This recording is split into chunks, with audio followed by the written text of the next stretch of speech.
ಮಾನದಭಿಮಾನಿ ಮಹಾರುದ್ರನ ಭಜಿಸಲು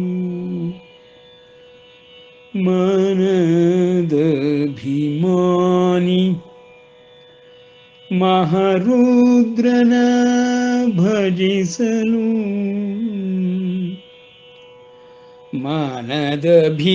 ಮಾನದಭಿಮಾನಿ ಮಹಾರುದ್ರನ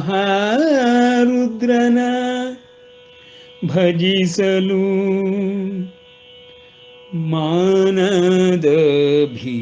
ಮಾನದಭಿಮಾನಿ ಮಹಾರುದ್ರನ ಭಜಿಸಲು ಅನವರತ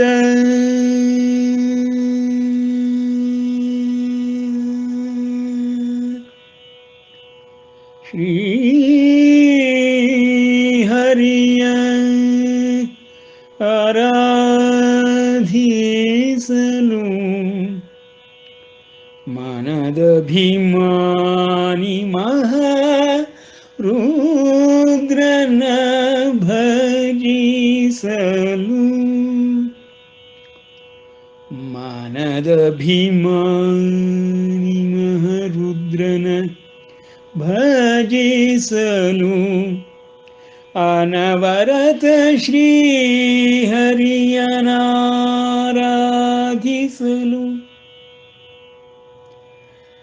ಮನಶುದ್ಧಿಯ ನೀವ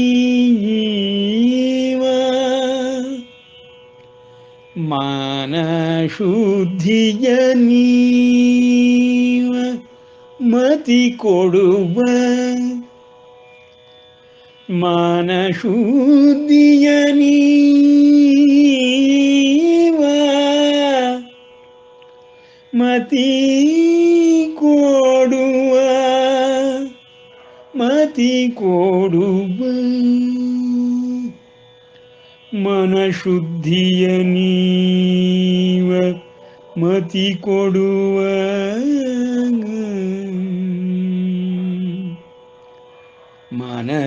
ಮನದಭಿಮಾನಿ ಮಹಾರುದ್ರನ ಭಜಿಸಲು ಅನವರತ ಶ್ರೀಹರಿಯ ಆರಾಧಿಸಲು ಮನಶುದ್ಧಿಯ ನೀವ ಮತಿ ಕೊಡುವ ಮನುಜೋತ್ತಮರೇ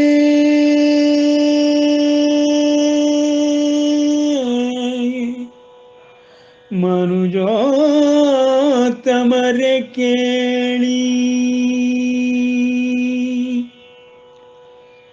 ವನಜಾಕ್ಷ ಶ್ರೀ ಪುರಂದರ ವಿಠಲನ ಒಲುಮೆಗೆ ವನಜಾಕ್ಷ ಶ್ರೀ ಪುರಂದರ ವಿಠಲ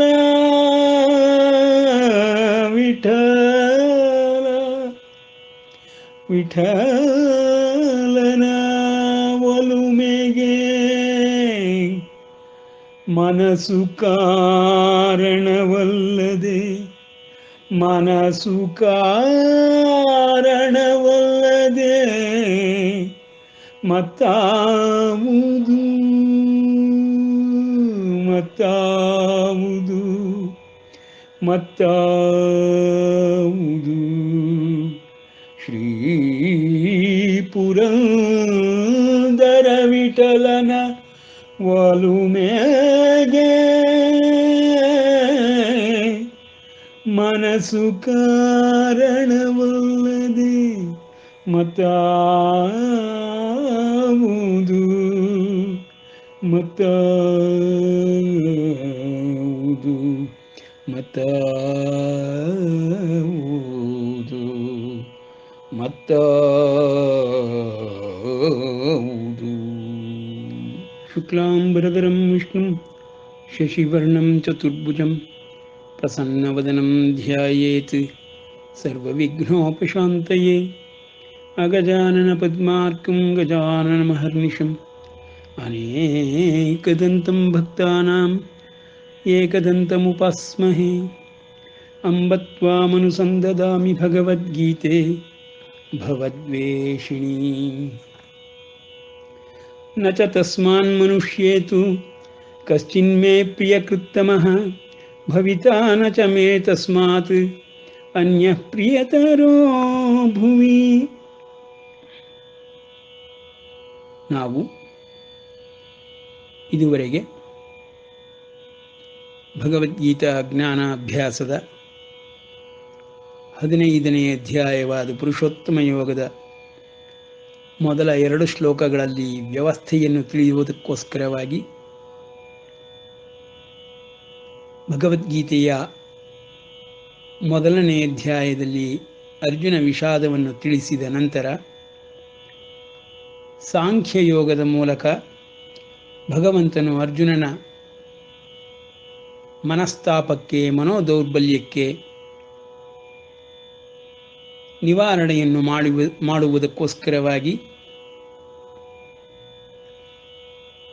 ಧರ್ಮದ ಚೌಕಟ್ಟಿನಲ್ಲಿ ಕರ್ಮವನ್ನು ಯುದ್ಧ ಕರ್ಮವನ್ನು ಹೇಗೆ ಮಾಡಬೇಕೆಂಬುದನ್ನು ತಿಳಿಸುವ ನೆಪದಲ್ಲಿ ಇಡೀ ಜಗತ್ತನ್ನೆಲ್ಲವನ್ನೂ ವ್ಯಾಪಿಸಿರುವಂತಹ ಈ ದಿವ್ಯ ವ್ಯವಸ್ಥೆಯಲ್ಲಿ ಪ್ರತಿಯೊಂದು ಪದಾರ್ಥಗಳನ್ನು ತಿಳಿಸುವ ಸಲುವಾಗಿ ವ್ಯಷ್ಟಿ ರೂಪದಲ್ಲಿ ಪ್ರತಿ ದೇಹದಲ್ಲಿಯೂ ಹೇಗೆ ಎಲ್ಲ ಪದಾರ್ಥಗಳು ಅಡಗಿವೆ ಮತ್ತು ಸಮಷ್ಟಿ ರೂಪದಲ್ಲಿ ತನ್ನ ವಿಶ್ವಾತ್ಮನ ದೇಹದಲ್ಲಿ ವಿಶ್ವದೇಹದಲ್ಲಿ ಹೇಗೆ ಎಲ್ಲವೂ ಕೆಲಸ ಮಾಡುತ್ತಿದೆ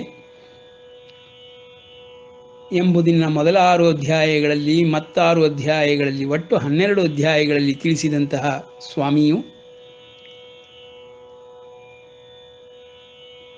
ಈಗ ವ್ಯವಸ್ಥೆಯ ದೃಷ್ಟಿಯಿಂದ ವ್ಯಷ್ಟಿ ಸಮಷ್ಟಿಗಳ ಪೂರಕತೆಯನ್ನು ಒಂದಕ್ಕೊಂದಕ್ಕೆ ಪೂರಕವಾಗಿರುವುದನ್ನು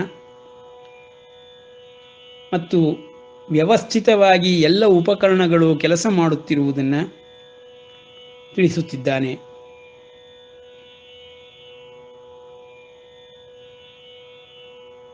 ಜೀವವಸ್ತು ಎಲ್ಲರಿಗೂ ತಿಳಿದಿರುವಂತಹ ವಿಷಯ. ಪ್ರತಿ ದೇಹದಲ್ಲಿಯೂ ಜೀವವಿರುತ್ತೆಂಬುದು ಸಾಮಾನ್ಯ ಜ್ಞಾನ. ಆ ಜೀವದ ಬಗ್ಗೆ ಮಾತುಗಳನ್ನೇ ಆಡುತ್ತಿಲ್ಲ ಪರಮಾತ್ಮನು. ಆತ್ಮನ ಬಗ್ಗೆಯೂ ಯಾವ ಮಾತುಗಳನ್ನು ಹೇಳುತ್ತಿಲ್ಲ. ಇಲ್ಲಿ ದೇಹವನ್ನು ಆದಿಯಲ್ಲಿ ಆರಂಭಿಸಿ ದೇಹದ ಸಾವಿನ ಬಗ್ಗೆ ತಿಳಿಸಿ, ಈ ದೇಹವೆಂಬುದು ನೀನು ತಿಳಿದಂತೆ ಒಂದಾಗಿ ಕಾಣಿಸುತ್ತಿರುವುದೇ ಹೊರತು ಅದರೊಳಗೆ ಆತ್ಮವೂ ಇದೆ, ಜೀವವೂ ಇದೆ, ಮತ್ತೆ ಸೂಕ್ಷ್ಮತರವಾದ ವಸ್ತುಗಳು ಇವೆ ಎಂಬುದಾಗಿ ಪರಮಾತ್ಮನು ಆರಂಭಿಸಿ, ಈ ದೇಹವು ಹೊರಗಡೆಗೆ ತೋರ್ಪಡೆಗೆ ಇರುವಂತಹ ಒಂದು ವ್ಯಕ್ತವಾಗುತ್ತಿರುವಂತಹ ವಸ್ತು, ಆ ದೇಹವು ಬಂದು ಹೋಗುತ್ತಲೇ ಇರುತ್ತದೆ. ಅದು ಆಯಾಯ ಜನ್ಮಗಳಲ್ಲಿ ಹುಟ್ಟಿನಿಂದ ಸಾವಿನ ತನಕ ಇರುವಂತಹ ನಿತ್ಯ ವಸ್ತುವಾದರೂ, ನಿತ್ಯ ಸತ್ಯ ರೂಪದಲ್ಲಿ ಗೋಚರವಾದರೂ ಆ ದೇಹವು ನಾಶವನ್ನು ಹೊಂದತಕ್ಕದ್ದು.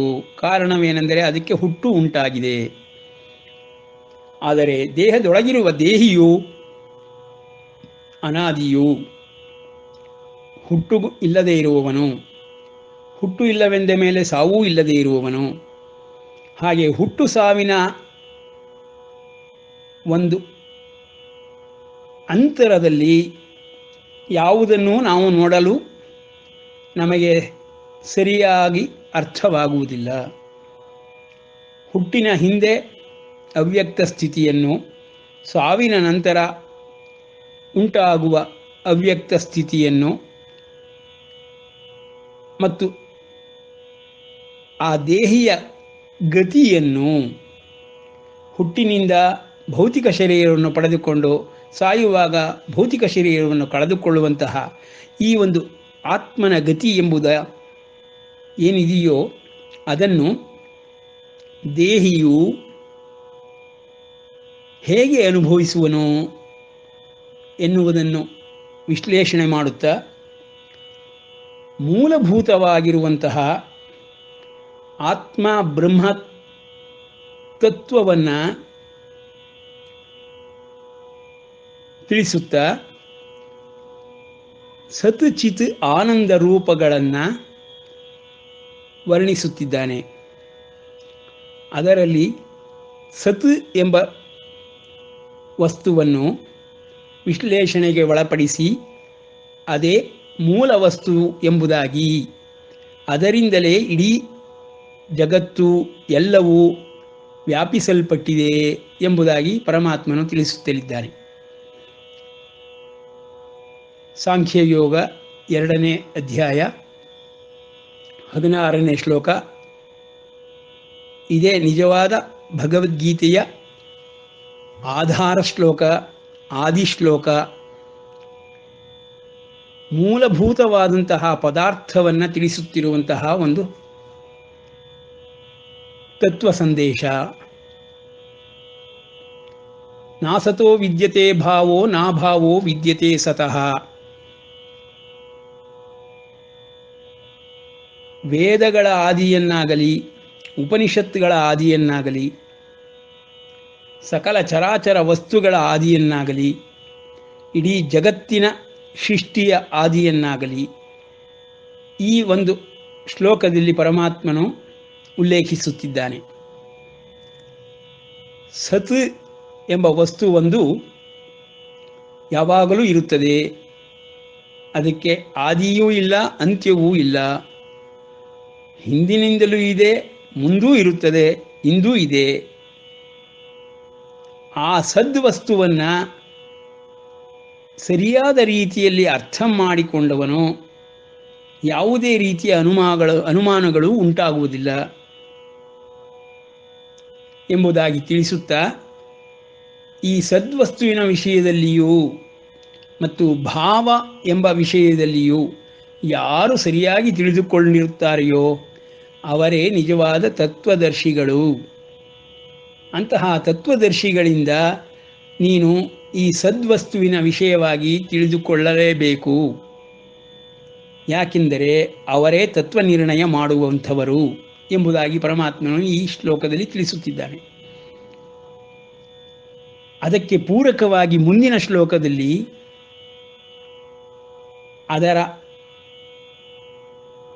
ಕಾರ್ಯದ ಪರಿಣಾಮವನ್ನು,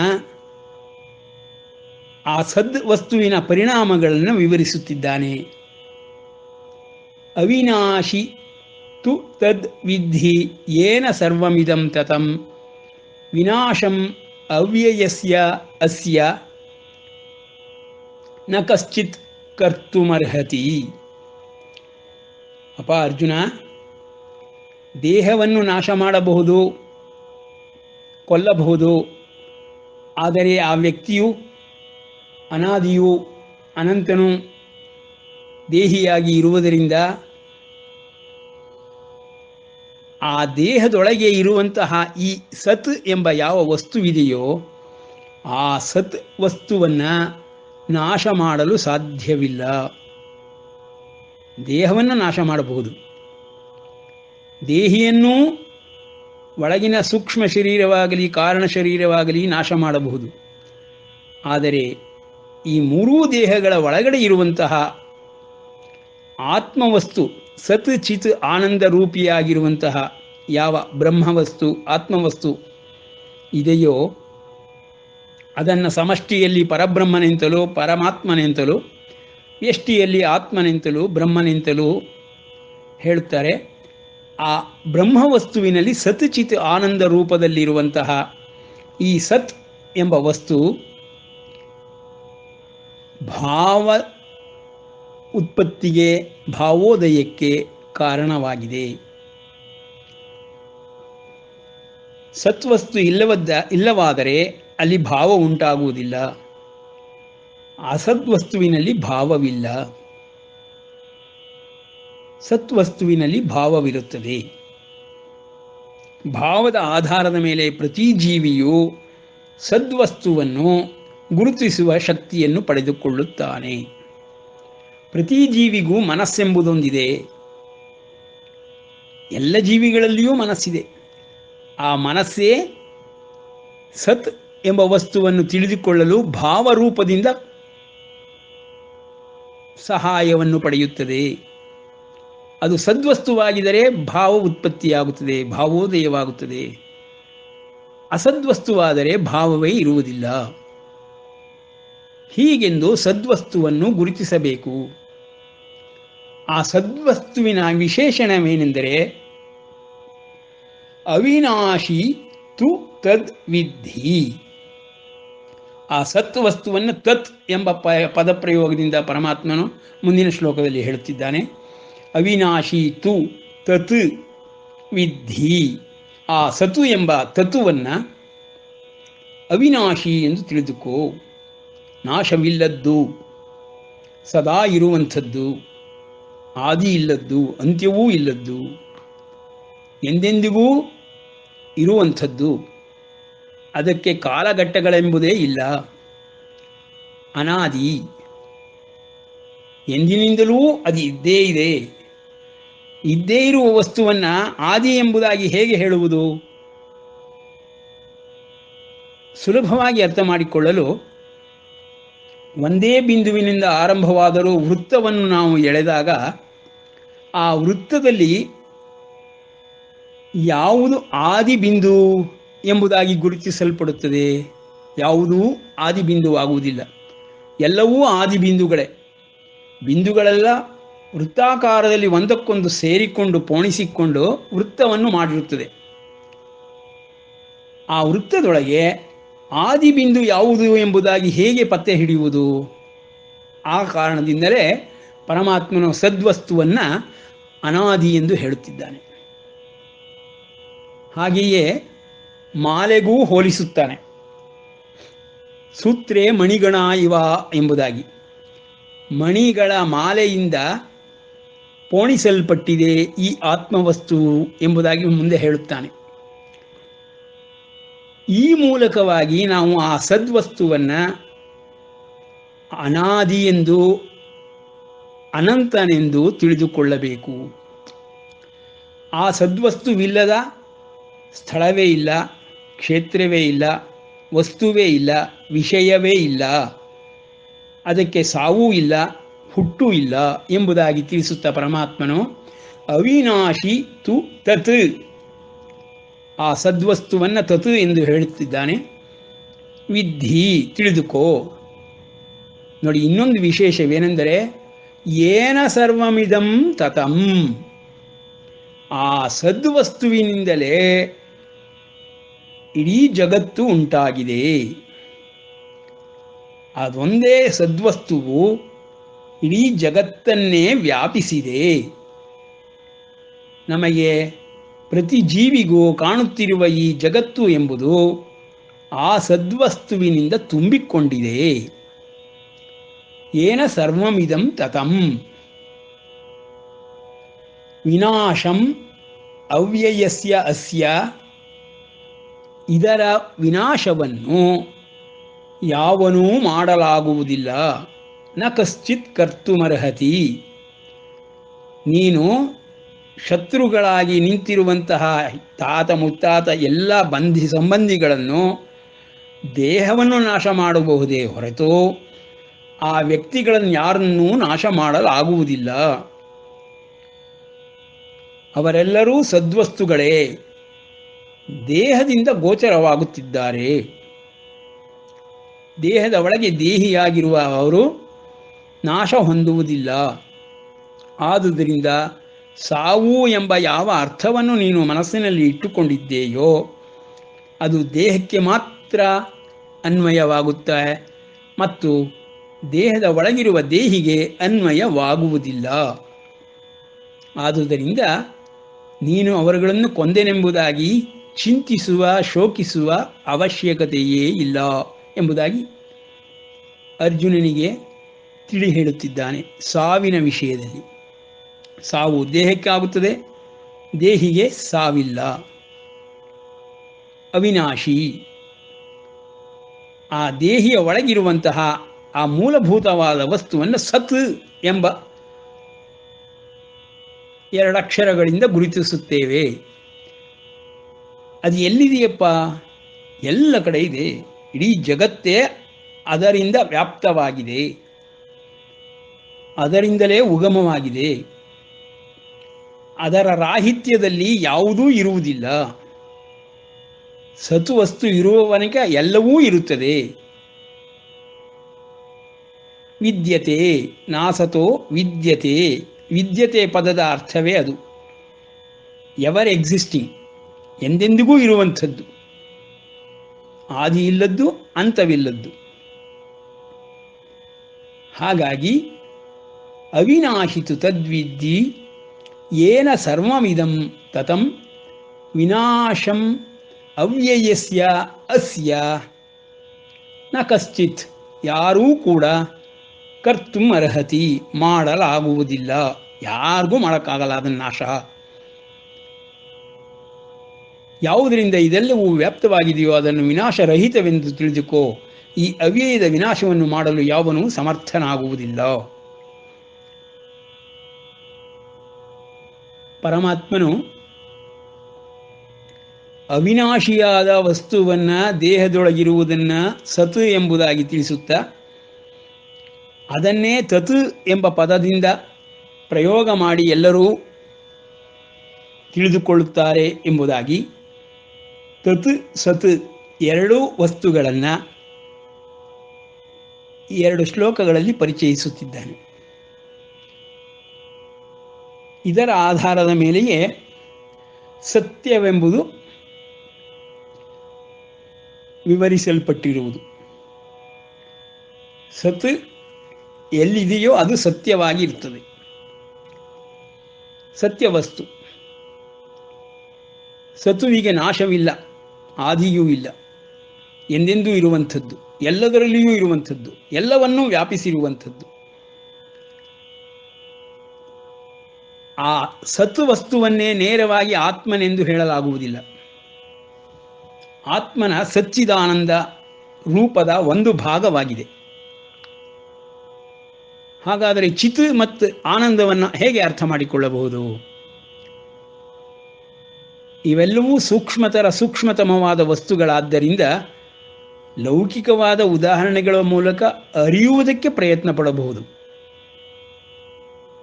ಯಾವುದೇ ಉದಾಹರಣೆಗಳು ಲೌಕಿಕ ವಸ್ತು, ಲೌಕಿಕ ಜ್ಞಾನದಿಂದಲಷ್ಟೇ ನಾವು ತಿಳಿದುಕೊಳ್ಳಲೇಬೇಕಾಗಿರುವುದರಿಂದ, ಈವನ್ ಭಾಷೆಯೂ ಒಂದು ಭೌತಿಕ ಲೌಕಿಕ ವಸ್ತು. ಭಾಷೆಯೂ ಸಹಿತ ಭಾವವನ್ನಾಗಲಿ ಆತ್ಮನನ್ನಾಗಲಿ ಸ್ಪರ್ಶಿಸುವುದೂ ಇಲ್ಲ, ತಿಳಿಸುವುದೂ ಇಲ್ಲ, ಅನಿರ್ವಚನೀಯ. ಹಾಗಾಗಿ ಬ್ರಹ್ಮನನ್ನು ಅರ್ಥ ಮಾಡಿಕೊಳ್ಳಲು, ತಿಳಿದುಕೊಳ್ಳಲು ಬುದ್ಧಿಯಿಂದ ನಾವು ಈ ಲೌಕಿಕ ಉದಾಹರಣೆಗಳನ್ನು ತೆಗೆದುಕೊಳ್ಳುತ್ತೇವೆ. ಆ ಪರಾತ್ಪರ ವಸ್ತುವಿಗೆ ಇನ್ನೊಂದು ವಸ್ತುವೇ ಇಲ್ಲವಾಗಿರುವುದರಿಂದ ಯಾವುದರ ಮೂಲಕವೂ ತಿಳಿದುಕೊಳ್ಳಲು, ಪೂರ್ಣವಾಗಿ ಅರ್ಥ ಮಾಡಿಕೊಳ್ಳಲು ಸಾಧ್ಯವಾಗುವುದಿಲ್ಲ. ಆ ಸದ್ವಸ್ತುವೇ ಎಲ್ಲವನ್ನೂ ಆಕ್ರಮಿಸಿದೆ, ಎಲ್ಲವನ್ನೂ ವ್ಯಾಪಿಸಿದೆ, ಎಲ್ಲವೂ ಆ ಸದ್ವಸ್ತುವಿನಿಂದಲೇ ಆಗಿದೆ ಎಂಬುದಾಗಿ ಪರಮಾತ್ಮನು ಈ ಶ್ಲೋಕದಲ್ಲಿ ಹೇಳುತ್ತಿದ್ದಾನೆ. ನಾಶವಿಲ್ಲದ್ದು ಎಂಬುದಾಗಿ ಹೇಳುತ್ತಿದ್ದಾನೆ. ನಿನ್ನೆ ನಾವು E=mc² ಎಂಬುದಾಗಿ ಇಂದಿನ ವಿಜ್ಞಾನಿಗಳು ರಿಲೇಟಿವ್ ಥಿಯರಿಲಿ ಹೇಳಿರುವಂಥದ್ದ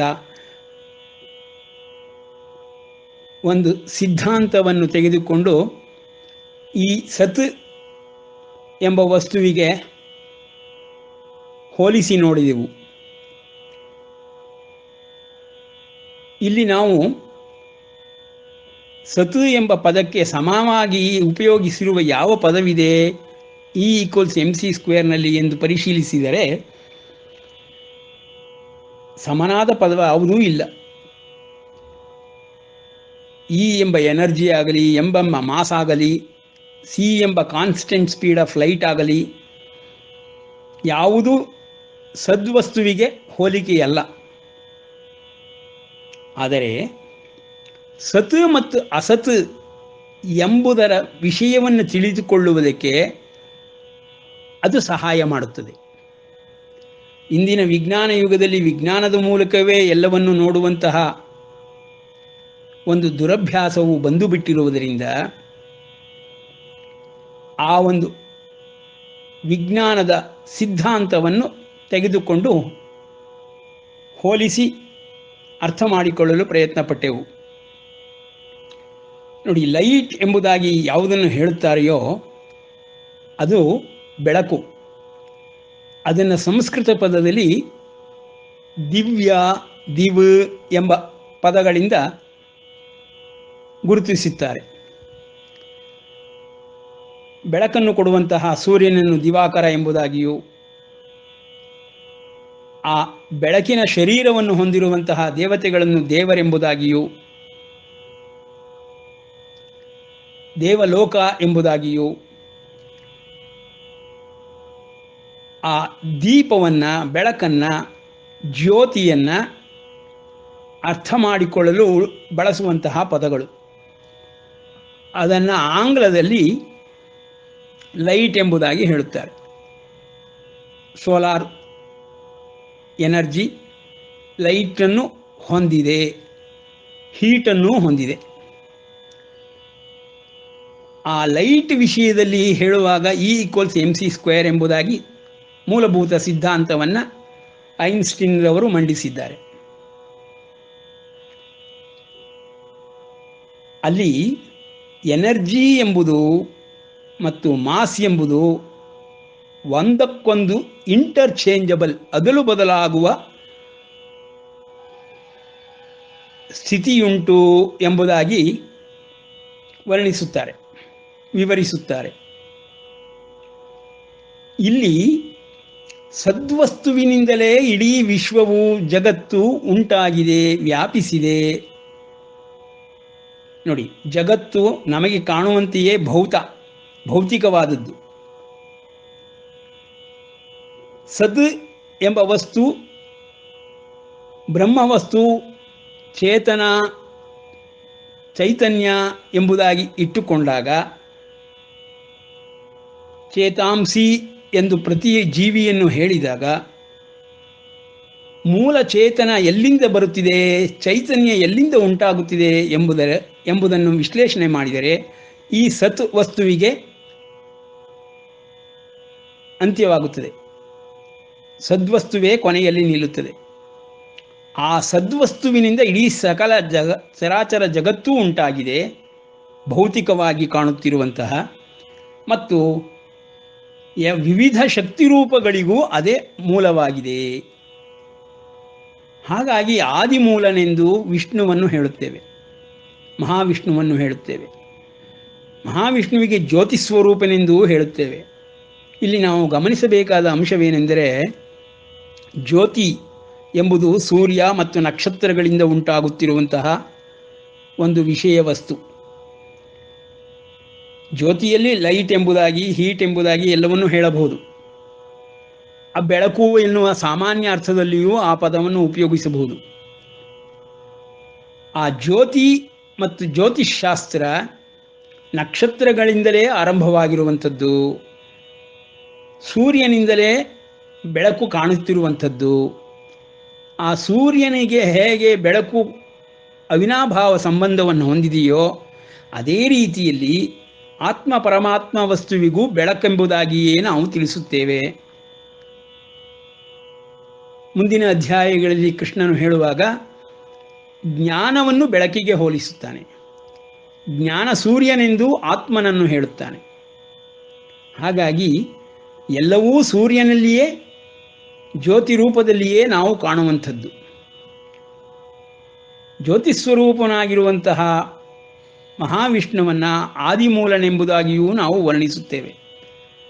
ಪುರಾಣಗಳಲ್ಲಿ ಬಂದಿರುವುದರ ಪ್ರಕಾರವಾಗಿ ನಿರ್ಗುಣ ನಿರಾಕಾರವಾದ ಪರಬ್ರಹ್ಮ ಶುದ್ಧ ಚೈತನ್ಯ ವಸ್ತುವನ್ನು ಸಗುಣ ಸಾಕಾರವಾಗಿಯೇ ನಾವು ಅರ್ಥ ಮಾಡಿಕೊಳ್ಳಲು ಸಾಧ್ಯವಾಗುವುದರಿಂದ, ನಿರ್ಗುಣ ನಿರಾಕಾರವನ್ನು ತಿಳಿಯಲು ಆಗದೇ ಇರುವುದರಿಂದ ಆದಿಮೂಲನೆಂಬುದಾಗಿಯೇ ಜ್ಯೋತಿಸ್ವರೂಪನೆಂಬುದಾಗಿಯೇ ನಾವು ವೇದೋಪನಿಷತ್ ಕಾಲದಿಂದಲೂ ತಿಳಿದುಕೊಳ್ಳುತ್ತಾ ಬಂದಿದ್ದೇವೆ.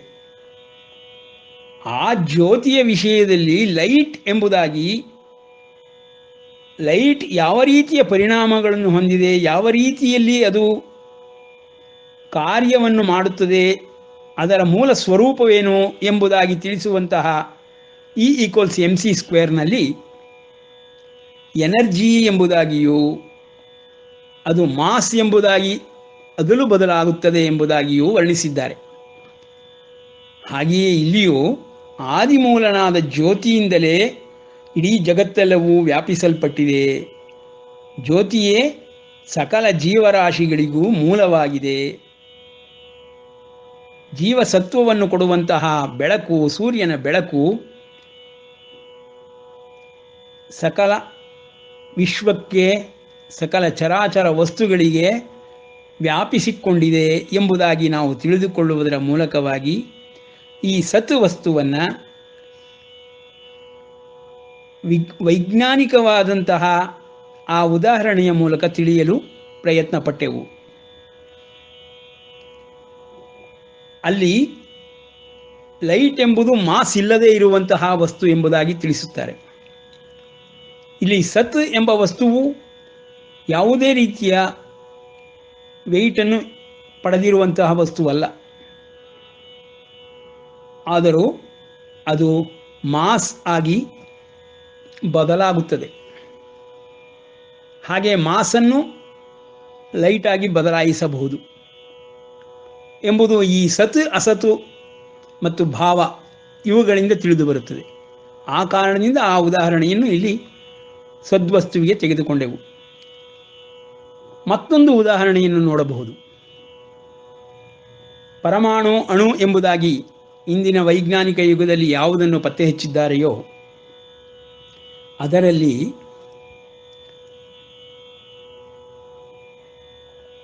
ಪ್ರತಿಯೊಂದು ಕೋಶದಲ್ಲಿಯೂ ನ್ಯೂಕ್ಲಿಯಸ್ ಎಂಬುದೊಂದಿರುತ್ತದೆ. ಪಾಸಿಟ್ರಾನ್, ನ್ಯೂಟ್ರಾನ್ಗಳು ಕೇಂದ್ರದಲ್ಲಿರುತ್ತದೆ. ಅದರ ಸುತ್ತಲೂ ಎಲೆಕ್ಟ್ರಾನ್ಗಳು ಸುತ್ತುತ್ತಲೇ ಇರುತ್ತದೆ.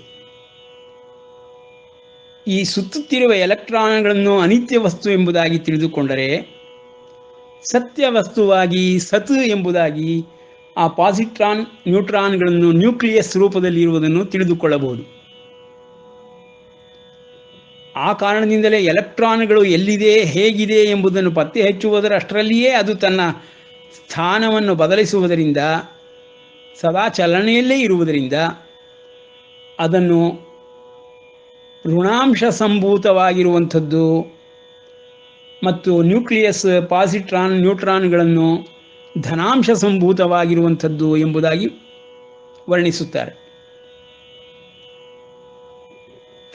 ಫಿಷನ್, ಫ್ಯೂಷನ್ ಎಂಬ ಪ್ರಕ್ರಿಯೆಗಳ ಮೂಲಕವಾಗಿ ಎನರ್ಜಿ, ಶಕ್ತಿ, ಪವರ್ ಎನ್ನುವುದು ಅದರಿಂದ ಹೊರಬರುತ್ತದೆ, ಪ್ರತಿಯೊಂದು ಪರಮಾಣುವಿನಿಂದ ಹೊರಬರುತ್ತದೆ ಎಂಬುದಾಗಿ ಆ ಸಿದ್ಧಾಂತದಲ್ಲಿ ವರ್ಣಿಸುತ್ತಾರೆ. ಹಾಗೆಯೇ ಸತ್ ರೂಪದಲ್ಲಿ ನಾವು ಪ್ರತಿ ಜೀವಕೋಶದಲ್ಲಿಯೂ ಧನಾಂಶವನ್ನು ನೋಡಬಹುದು. ಮಾಯಾಶಕ್ತಿಯಾಗಿ ಜಗತ್ತಿನ ಕಾರಣಕ್ಕೆ, ಉತ್ಪತ್ತಿಗೆ, ಇರುವಿಕೆಗೆ ಆಧಾರವಾಗಿರುವಂತಹ ಆ ಶಕ್ತಿ ಸ್ವರೂಪವನ್ನು ಋಣಾಂಶ ಎಲೆಕ್ಟ್ರಾನ್ಗಳೆಂದು ನಾವು ತಿಳಿದುಕೊಳ್ಳಬಹುದು.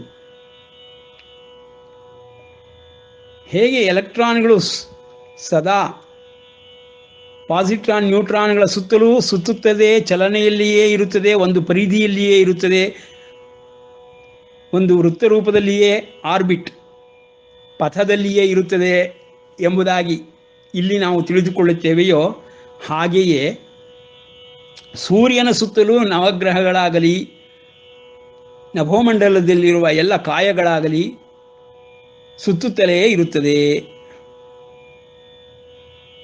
ಸೂರ್ಯನೇ ಕೇಂದ್ರ ಬಿಂದುವಾಗಿರುತ್ತಾನೆ. ಆ ಜ್ಯೋತಿ ಸ್ವರೂಪನಾದಂತಹ ಸೂರ್ಯ, ಅವನ ಮಧ್ಯದಲ್ಲಿ ಮಹಾವಿಷ್ಣುವು ಆದಿಮೂಲನು ಇರುವನೆಂಬುದಾಗಿ ನಮಗೆ ಹಲವಾರು ಪುರಾಣೋಕ್ತವಾದ ವೇದೋಕ್ತವಾದ ಶ್ಲೋಕಗಳಲ್ಲಿ ತಿಳಿದು ಬರುತ್ತದೆ. ಸವಿತೃಮಂಡಲ ಮಧ್ಯವರ್ತಿ ನಾರಾಯಣ ಸರಸಿಜಾಸನ ಸನ್ನಿವಿಷ್ಟ, ಹೀಗೆ ಹಲವಾರು ಸದಾ ಪಶ್ಯಂತಿ ಸೂರ್ಯ, ಜ್ಞಾನಿಗಳು ಸದಾ ಅವನನ್ನೇ ಕೇಂದ್ರವನ್ನಾಗಿ ನೋಡುತ್ತಾರೆ, ಆದಿಮೂಲನನ್ನಾಗಿ ನೋಡುತ್ತಾರೆ. ತದ್ವಿಷ್ಣೋ ಪರಮಂ ಪದಂ ಎಂಬುದಾಗಿ ಎಲ್ಲ ವರ್ಣನೆಗಳು ಬರುತ್ತದೆ. ಆ ಒಂದು ಉದಾಹರಣೆಯ ಮೂಲಕ ನೋಡಿದಾಗಲೂ ಆದಿಮೂಲನಾಗಿ ಮೂಲಭೂತ ವಸ್ತುವಾಗಿ ಸತ್ ಚಿತ್ ಆನಂದ ರೂಪದಲ್ಲಿರುವಂತಹ ಪರಬ್ರಹ್ಮ ವಸ್ತುವೇ ನಮಗೆ ಗೋಚರವಾಗುತ್ತದೆ, ತಿಳಿದು ಬರುತ್ತದೆ. ಹೀಗೆ ಹಲವಾರು ಉದಾಹರಣೆಗಳಿಂದ ನಾವು ಸತ್ ಅಸತ್ ಮತ್ತು ಭಾವ ವಸ್ತುಗಳನ್ನು ತಿಳಿದುಕೊಳ್ಳಬಹುದು. ಇನ್ನೂ ಒಂದು ಉದಾಹರಣೆಯನ್ನು ತೆಗೆದುಕೊಂಡರೆ, ಲೌಕಿಕವಾಗಿ ನಮಗೆ ಇರುವ ಸಾಮಾನ್ಯ ಜ್ಞಾನಕ್ಕೆ ಹತ್ತಿರವಾಗಿರುವಂಥದ್ದು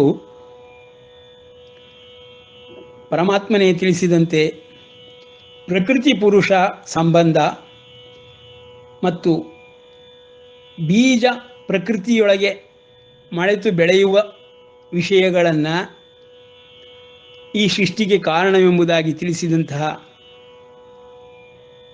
ಕ್ಷೇತ್ರಜ್ಞ ಯೋಗದಲ್ಲಿ ಆ ವಿಷಯವನ್ನು ಅವಲೋಕಿಸಿದಾಗ ಸಣ್ಣ ತಂತು ರೂಪದಲ್ಲಿ ಜೀವಕಣಗಳು ಪ್ರಾಕೃತಿಕವಾಗಿರುವಂತಹ ಮಾಸ್ ಎಂಬುದಾಗಿ ಯಾವುದನ್ನು ಹೇಳುತ್ತಿದ್ದಾರೆಯೋ ಆ ರೀತಿ ಆ ತಂತುಗಳು, ಜೀವತಂತುಗಳು ಮಾಸನ್ನು ಉತ್ಪತ್ತಿ ಮಾಡಲು ಆರಂಭಿಸುತ್ತದೆ. ಪುರುಷ ಪ್ರಕೃತಿಗಳು ಮಿಲನದಿಂದ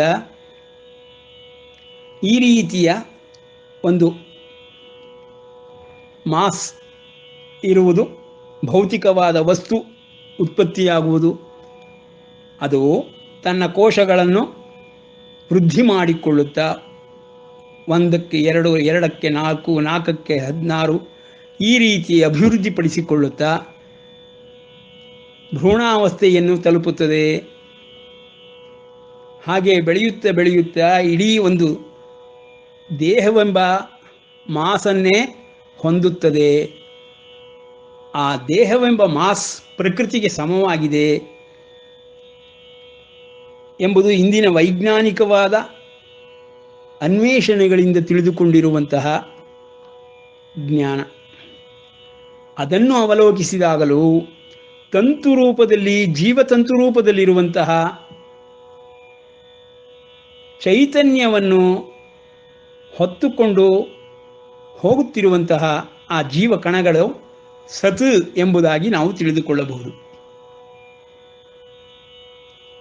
ಆ ಸತ್ ಎಂಬುದು ಪ್ರಕೃತಿಯಾಗಿ ಮಾರ್ಪಾಡಾಗುತ್ತಿದೆ. ಪ್ರಕೃತಿಯಿಂದ ಸತ್ ಬೇರೆಯಾಗಿಯೇ ಉಳಿಯುತ್ತದೆ ಎಂಬುದನ್ನು ಇಲ್ಲಿ ನಾವು ಸಾವಿನ ವಿಷಯದಲ್ಲಿ ಅರ್ಥ ಮಾಡಿಕೊಳ್ಳಬಹುದು. ಪ್ರತಿ ಜೀವಕೋಶದಲ್ಲಿಯೂ ಬೇರೆ ಕೋಶಗಳಲ್ಲಿರುವಂತೆಯೇ ಕಾರ್ಯಗಳು ನಿರ್ವಹಣೆಯಾಗುತ್ತಿದೆ. ಹಾಗಾಗಿ ಜೀವ ಮತ್ತು ಆತ್ಮಗಳನ್ನು ಪರಮಾತ್ಮನು ಉಲ್ಲೇಖಿಸುತ್ತಾನೆ. ಜೀವದ ವಿಷಯದಲ್ಲಿಯೂ ಸೂತ್ರೇ ಮಣಿಗಣ ಇವ ಮತ್ತು ಆತ್ಮನ ವಿಷಯದಲ್ಲಿಯೂ ಸೂತ್ರೇ ಮಣಿಗಣ ಇವ ಎಂಬುದಾಗಿ ಅವುಗಳು ಹೆಣೆಯಲ್ಪಟ್ಟಿವೆ.